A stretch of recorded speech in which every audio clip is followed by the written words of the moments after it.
व्याख्यान में आप सबका स्वागत है।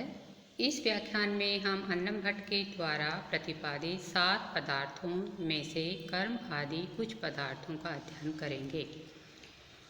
पीछे कुछ व्याख्यानों में हमने अन्नम भट्ट के द्वारा प्रतिपादित 7 पदार्थों में से द्रव्य और गुण 2 पदार्थों का विस्तार से अध्ययन किया था। 9 द्रव्य और जो 24 गुण थे उनके लक्षण और भेद आदि को हमने पिछले कई व्याख्यानों में समझा था। आज हम शेष बचे पदार्थों में से कुछ का अध्ययन करेंगे। ये जो पदार्थों का प्रतिपादन ग्रंथ में अति संक्षेप के साथ किया गया है, तो पढ़ते हैं उनमें से कुछ पदार्थों के लक्षण आदि। उनमें सर्वप्रथम है कर्म। कर्म क्या होता है, कितने प्रकार का होता है, कौन कौन से द्रव्य में रहता है, यह ग्रंथ के अनुसार जानने का प्रयास करेंगे। चलनात्मकम कर्म। चलनात्मक पदार्थ को कर्म कहा जाता है, अर्थात गत्यात्मक या क्रियात्मक पदार्थ कर्म कहा जाता है। चलन से तात्पर्य यहाँ गति से है। यह जो कर्म होता है यह ग्रंथकार के अनुसार 5 प्रकार का होता है और उनके नाम है उत्क्षेपण, अपक्षेपण, आकुंचन, प्रसारण और गमन। इनके लक्षण हम पढ़ते हैं। ऊर्ध्व देश संयोग हेतु उत्क्षेपणम। ऊपर के देश अर्थात स्थान, ऊपर के स्थान से संयोग का हेतु स्वरूप कर्म उत्क्षेपण होता है। अधोदेश संयोग हेतु अपक्षेपणम। नीचे के स्थान से संयोग का हेतु स्वरूप कर्म अपक्षेपण कहा जाता है। शरीर सन्निकृत संयोग हेतु आकुंचनम। और शरीर के नज़दीक पास के संयोग का हेतु स्वरूप कर्म आकुंचन कहा जाता है। और शरीर विप्रकृत संयोग हेतु प्रसारणम। शरीर के दूर की ओर संयोग का हेतु स्वरूप कर्म प्रसारण कहा जाता है। अन्य सर्वम गमनम। तथा कर्म के इन 4 भेदों से शेष रहे समस्त कर्म के प्रकार एक ही नाम से जाने जाते हैं, गमन। ये तो कर्म के 4 विशेष रूप हुए, विशेष प्रकार के इनके स्वरूप हैं। इनके अतिरिक्त भी कर्म अनेक प्रकार का होता है, तो बताते हैं इनसे जो शेष जितने भी भेद हैं कर्म के, उन सब का एक ही नाम है गमन।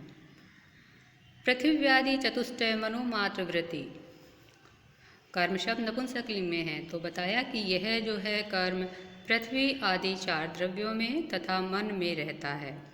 पृथ्वी आदि 4 द्रव्य कौन से हैं, इसका हम अनेक बार ज्ञान प्राप्त कर चुके हैं। पृथ्वी, जल, तेज और वायु तथा मन में भी यह रहता है। तो यहाँ हमने जिस कर्म का हम रोज़ प्रयोग करते हैं, सामान्य रूप से कर्म करते भी हैं, उससे संबंधित पारिभाषिक उसका अर्थ और उसके भेदों के बारे में ज्ञान प्राप्त किया कि गत्यात्मक या क्रियात्मक पदार्थ कर्म होता है। और जब यह ऊपर के स्थान से संयोग का हेतु होता है तो इसे उत्क्षेपण कहते हैं। और जब कोई कर्म नीचे के स्थानों से संयोग का हेतु बनता है तो उसे अपक्षेपण कहते हैं। और शरीर के नज़दीक संयोग का हेतु स्वरूप कर्म आकुंचन होता है। और शरीर के दूर संयोग का हेतु रूप या कारण रूप कर्म प्रसारण कहा जाता है। शेष सभी कर्म गमन होते हैं। आकुंचन को हम सिमटना या सिकुड़ना भी कहते हैं, और प्रसारण फैलना, विस्तार। उत्क्षेपण ऊपर की ओर उछालना और अपक्षेपण नीचे की ओर फेंकना या डालना। ये हम व्यवहारिक रूप में इन शब्दों का प्रयोग करते हैं। अगला पदार्थ है सामान्य। सामान्य क्या होता है, कितने प्रकार का होता है, यह वर्णन इस तरह से है ग्रंथ में। नित्यम एकम अनेक अनुगतम सामान्यम। नित्य, एक और अनेकों में अनुगत या समवाय संबंध से विद्यमान रहने वाले को सामान्यम सामान्य कहा जाता है। सामान्यम शब्द भी नपुंसकलिंग प्रथमा एकवचन है कि सामान्य नाम का पदार्थ क्या होता है, जो नित्य होता है, अविनश्वर होता है, अर्थात सभी कालों में विद्यमान होता है, एक होता है, इसकी संख्या एक होती है, और एक होकर भी है अनेक अनुगतम, अनेकों में समवाय संबंध से रहता है। वो अनेक कौन से पदार्थ हैं, किन किन में ये रहता है, तो बताते हैं द्रव्य, गुण, कर्म, वृत्ति। यह द्रव्य, गुण और कर्म इन 3 पदार्थों में रहता है। द्रव्यों में गुण में और कर्म में। तद्विविधम यह दो प्रकार का होता है, परम अपरम च इति, पर और अपर। सामान्य के दो भेद होते हैं, पर और अपर।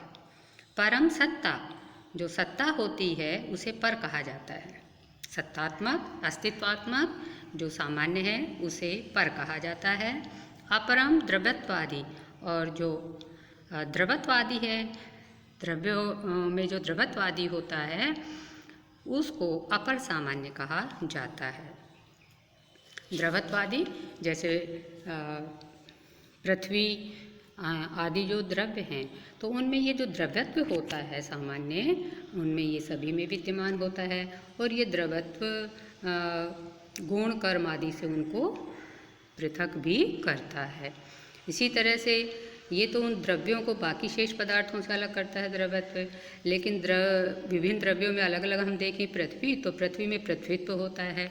तो ये जो पृथ्वीत्व नाम का जो सामान्य है, यह उसे अपनी ही श्रेणी के जो दूसरे जल वायु आदि द्रव्य हैं उनसे इनका भेद बताता है। तो पृथ्वी में जो पृथ्वीत्व है वो पृथ्वी से संबंधित जितने भी उसके असंख्य भेद उन सब में विद्यमान होता है।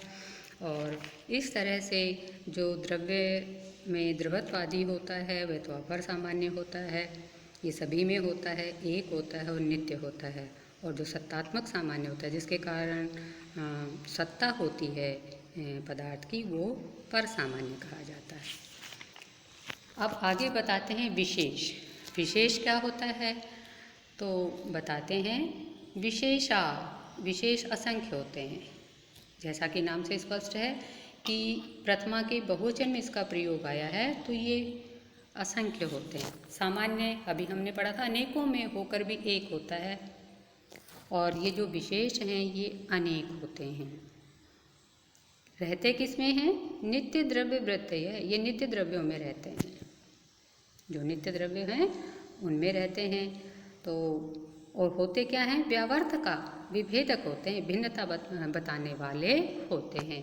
तो विशेष नाम के पदार्थ वे होते हैं जो नित्य द्रव्यों में रहते हैं और भिन्नता को प्रकट करते हैं।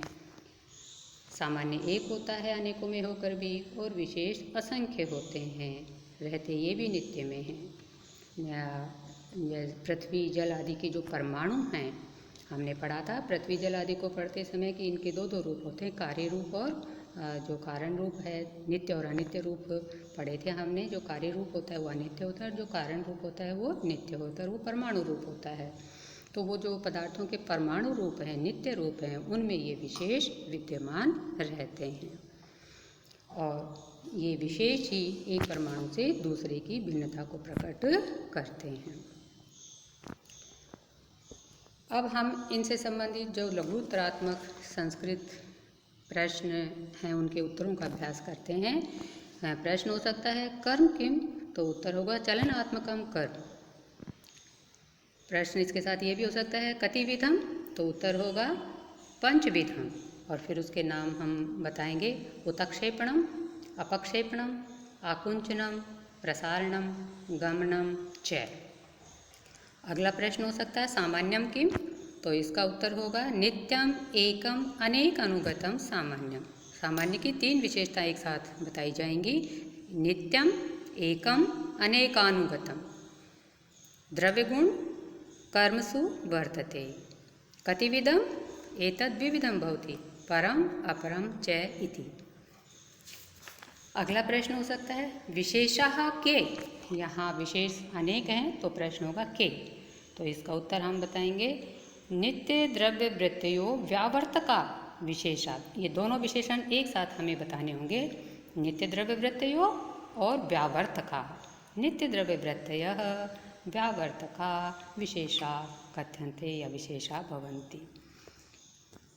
आज के व्याख्यान में इतना ही। इन छोटे छोटे अंशों से संस्कृत के उत्तर लिखने का अभ्यास करें, और शेष 2 पदार्थ बचे हैं वो अगले व्याख्यान में पढ़ते हैं। आप सभी सकुशल रहें। धन्यवाद। जय तो भारतम।